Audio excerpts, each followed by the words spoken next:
Hi guys, and welcome back to my YouTube channel. Today we're going to be painting a dahlia flower in loose watercolour style. They're a really easy flower to put into bouquets and to get in a really loose style, and I'm just really looking forward to it. So let's get painting.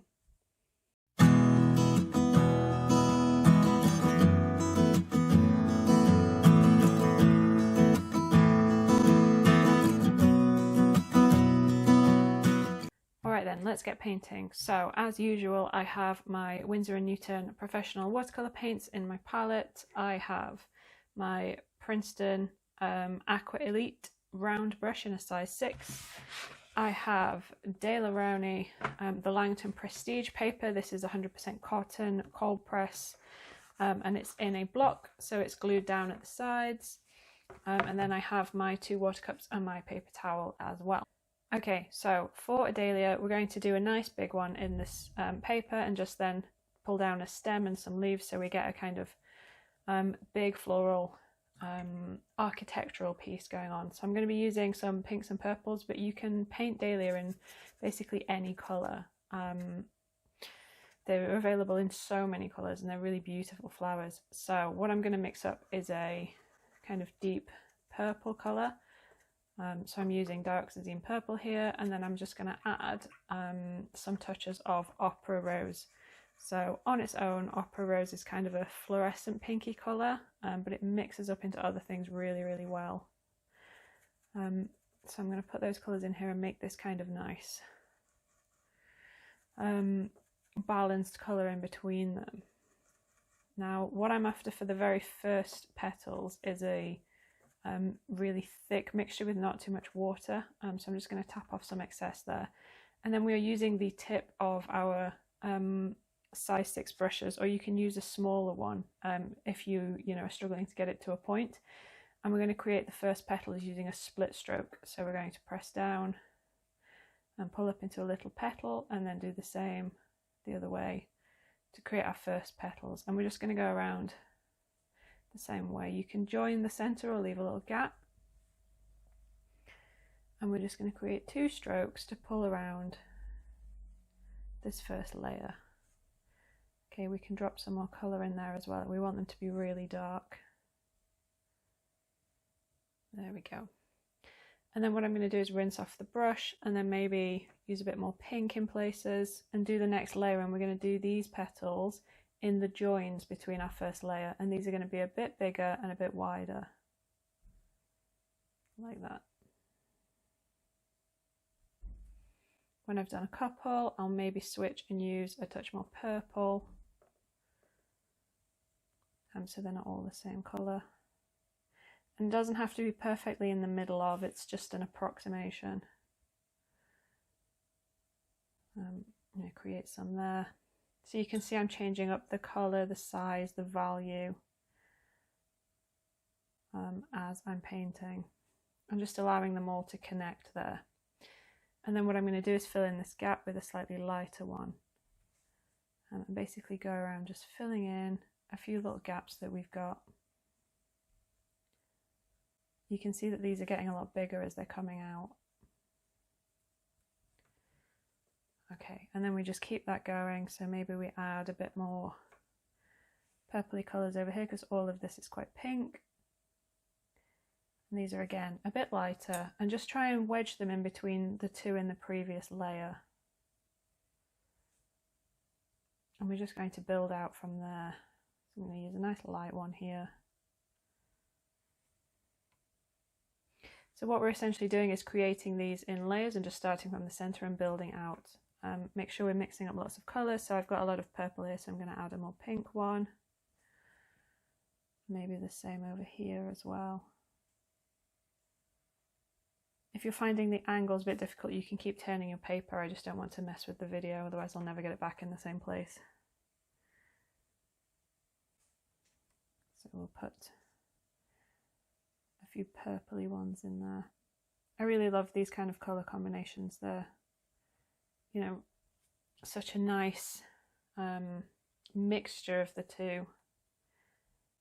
You can also just rinse your brush off and just use a bit of water and then just connect it to all of its neighbours, so it will pull colours from around wherever you're touching it. And what we're aiming to do is make it into an approximate circle shape. It doesn't need to be perfect. And we're just filling in the gaps as we go.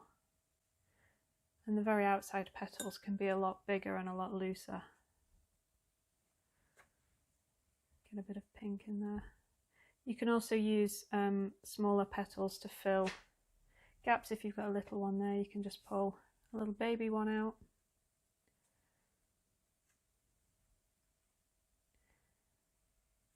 It helps to just really work in, consider them almost like rings if that's easier. So just going around, creating the dahlia shape. You can see I'm also not making the tops perfect or pointed. This is actually slightly rough in real life, so I think it helps to have slightly jagged edges in places.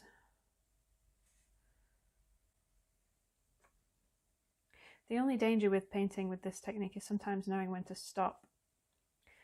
I'm a devil for just keeping going, but I think that's a pretty even shape. So I'm just going to make a few of these a bit longer or pointier. And then we get to a bit of a wet on wet technique. So you can also drop some darker colours in there. So if we just use a bit of, for example, a bit of Dioxazine Purple and we mix that up really dark, then we can drop it maybe into that centre bit and let that bleed out in a few places.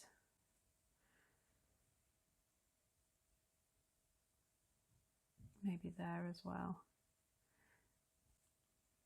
Anywhere you just want to add a bit more contrast. And you can do the same with some opera rose mixed in there as well. Just let that bleed out and just, you know, play around with its neighbours. Wherever you need a bit of contrast.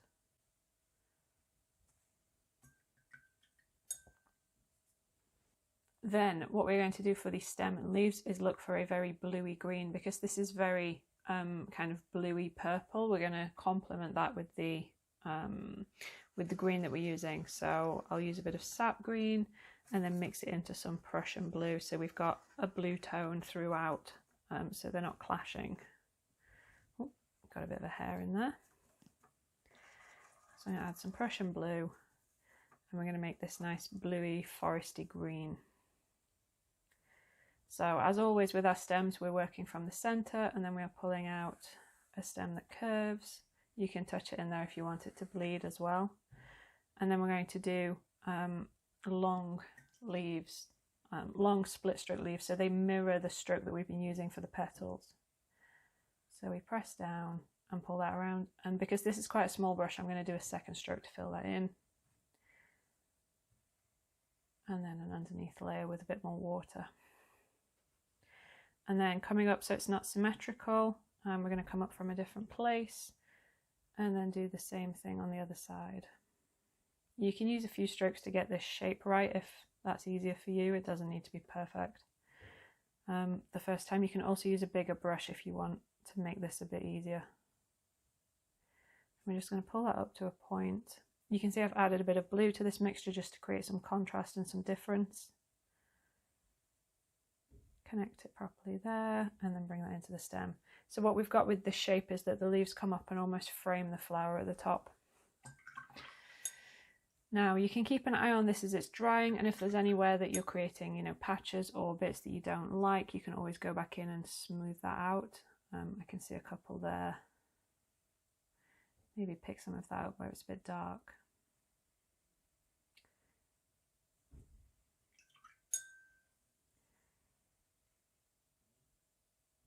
I like the wet on wet so much that sometimes I really overdo it. You can also go back and play around with some of these as well. One of my favourite effects with leaves is to just go back in and just drop some water in places and let it kind of run about and create some interesting effects.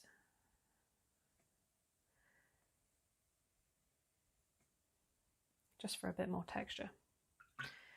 But I think that is done. I'm not going to keep playing around with it because there's a risk that you'll overwork it.